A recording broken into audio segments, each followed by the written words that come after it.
Grace and peace to you, Christ Community family. As we come together for our Wednesday's Word, our midweek devotional for this last week of August, I am pre-recording this devotional from the beautiful Pacific Northwest as I am here getting ready to officiate the funeral services for my grandmother. I thank you all for your prayers, love, and support. Now for this week, our Wednesday's Word is from Lord's Day 34 as we continue our journey through the Heidelberg Catechism. Now for time's sake, I'm going to ask you to read question and answer 92 on your own, which is the 10 Commandments. And I'll start reading from question and answer 93 before I share some reflections. Question and answer 93, how are these commandments divided? Into two tables. The first has 4 commandments teaching us how we ought to live in relation to God. The second has 6 commandments teaching us what we owe our neighbor. Question and answer 94, what does the Lord require in the first commandment?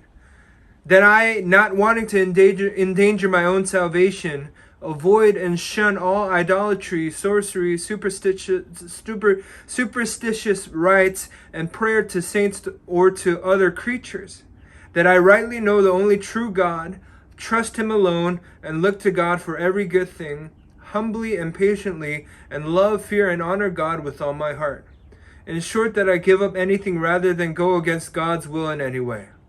Question and answer 95, what is idolatry? Idolatry is having or inventing something in which one trusts in place of or alongside of the only true God who has revealed Himself in the Word. Now, the Catechism is composed of 3 elements: sin, salvation, service. It also has 3 parts: the Apostles' Creed, the 10 Commandments, and the Lord's Prayer. Now, I want to start off with the question, why do we have the law? What is the purpose of the law? The law is there so that it doesn't just show us our sin.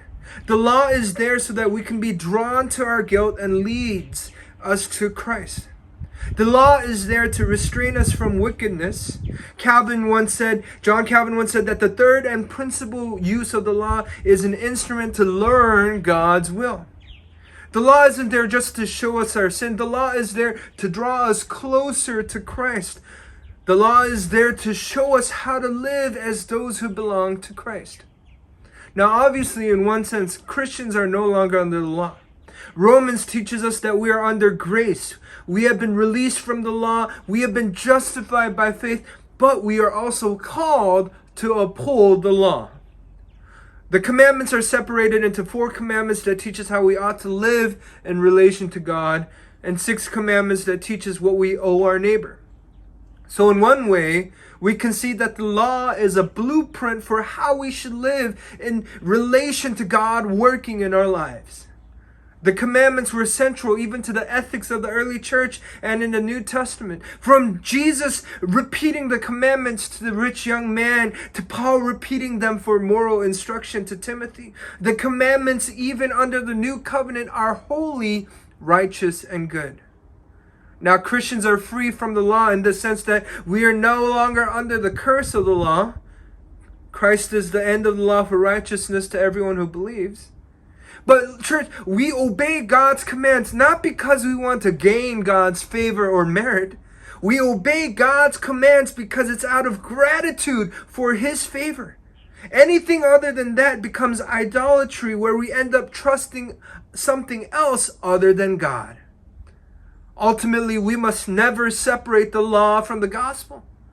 It's not law or gospel, it's the law and gospel. And that, my friends, that, my beloved church family, that is God's grace.